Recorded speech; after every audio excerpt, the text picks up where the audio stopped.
Right now, if you try to build or even buy a custom storage server with tens of terabytes, you're easily looking at well over $1,000. And yeah, that's expensive. So I started thinking, what if I could do something way more budget friendly? With just $100, I challenged myself to build a NAS, network attached storage, that could do more than just storage. I'm talking about a system that can store files locally, work like a personal cloud act as a media server, and even run a game server for something like Minecraft. Now, obviously, this is a huge challenge. At this price point, things don't always go as planned, and honestly, the results can be pretty unpredictable. But that's exactly what makes it interesting. So, without wasting any more time, this is the story of how I built a $100 ultra-budget NAS server. First, to build a server on a budget, the smartest move is simple. Buy a used pre-built office PC. You can hunt for deals on eBay or Facebook Marketplace, and if you're patient, you'll find something worth it.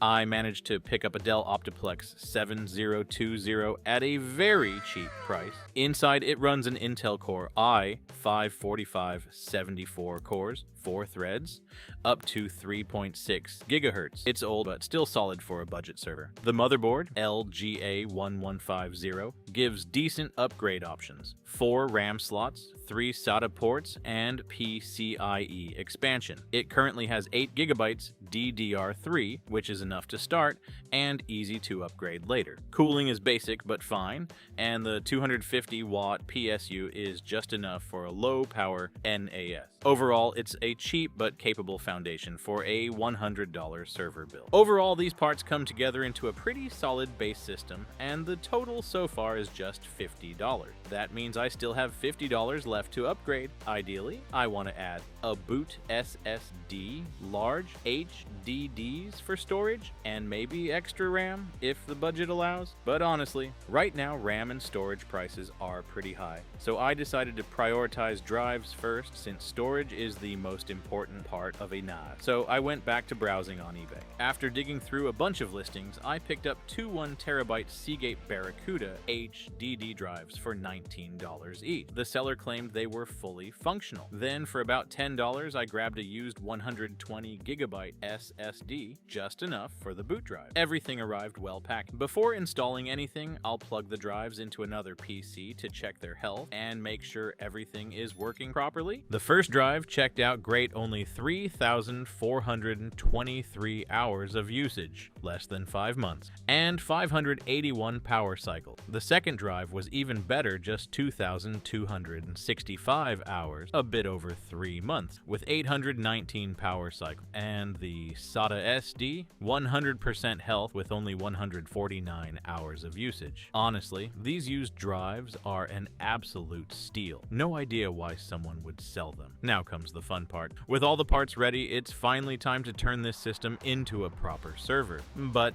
there's a problem. Even though this machine has 3 SATA ports, it only comes with 1 proprietary 6-pin SATA power cable. Yeah, not ideal. Maybe it's a weird design choice from the manufacturer, or maybe the previous owner swapped something out. Hard to tell, but no worries, nothing's ever perfect. My solution is simple. Split the SATA power and add more connectors. It's definitely not the cleanest setup, but for now, it gets the job done perfectly. Pre-built PCs like this usually don't have many SATA ports. You can expand with a PCIe to SATA adapter, but for a $100 build, I'm skipping that. The bigger issue is space. The Dell Optiplex 7020 only has one 3.5-inch bay, while I have 2 HDDs and 1 SSD. For now, I'll just place them temporarily and deal with mounting later. Now to the important part, the OS. I chose TrueNAS Scale because it's free, easy to use, and very powerful. I'll go over the basics, but if you want to dive deeper, you'll need to explore more on your own. First, download the latest stable version of TrueNAS Scale. To install it, I need a bootable USB. As usual, I'll use my 16GB USB and Rufus. Simple and reliable. I flash the TrueNAS installer onto the USB using Rufus. Once it's done, I plug the USB into the server and power it on. Before booting, go into BIOS and disable Secure Boot. From what I've learned, TrueNAS and many NAS OS may not work properly with Secure Boot, so turning it off helps avoid boot errors and ensures the installer runs smoothly. Next, open the boot menu and choose the USB to launch the installer. I select the first option to install. It then lists all my drives, and thankfully all 3 show up, which means my DIY SATA power setup actually works. I choose the SATA SSD as the boot drive, confirm to erase all data, then set up the admin password. After a short wait, the installation finishes. A prompt appears asking to reboot and remove the USB I follow it. After restarting, I select the first option to boot into TrueNAS scale. The system loads and soon I see the IP address along with system options on screen. That means everything is ready. I save the IP address so I can access it from another computer. From here on, I don't need a monitor, keyboard, or mouse anymore. Just keep power and Ethernet connected, and the server will run independently. I switch over to my main PC, open a browser, and enter the IP address provided by TrueNAS scale. That takes me to the login screen. I enter the username and password I created earlier, and now I'm in. This is the main TrueNAS dashboard. Everything looks clean, detailed, and surprisingly professional. In the Storage tab, I click Create Pool. I set up a storage pool using 2 drives in mirror mode, meaning if one drive fails, my data is still safe. The downside is I only get 1 terabyte usable storage, but the reliability is worth it. Next, I go to Datasets, create a new dataset, and set it to SMB. After saving, the system suggests enabling the SMB service. May I hit start? Then in the Shares tab, I can see the Windows SMB share is active, which means I can now access this server directly from a Windows PC.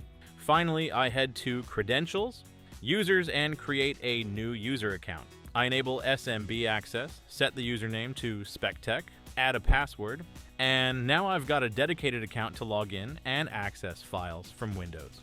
After setup, I open File Explorer and type /IP_address/data, the shared folder name. It asks for the SMB account I created, and boom, I'm inside the server drive. To test performance, I copy a 4.7 gigabyte video file. Transfer speed stays around 90 megabytes per second, which is pretty solid and close to the drive's theoretical limit.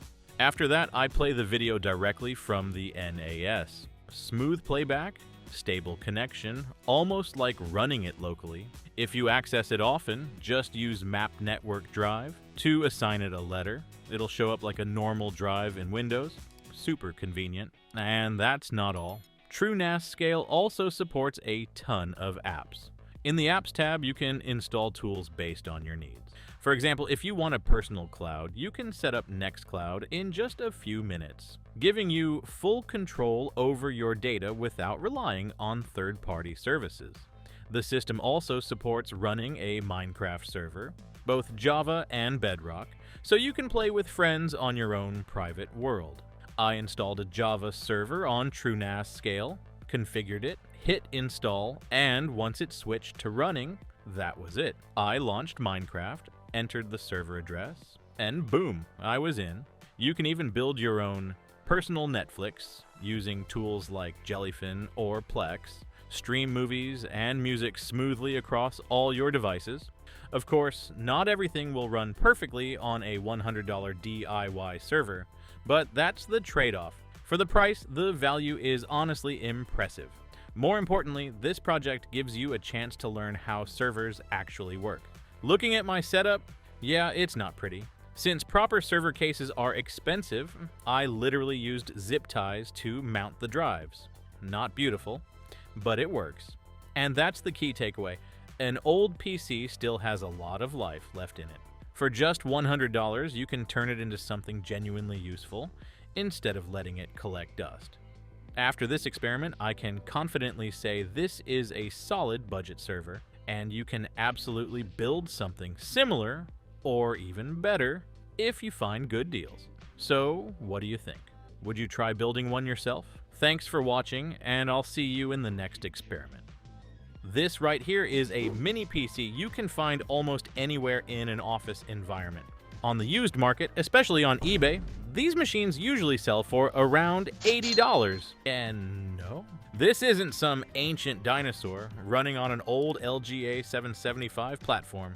This is actually a fairly modern office PC that's still perfectly usable for everyday tasks. But there is one big problem. When it comes to gaming, this thing is honestly pretty terrible.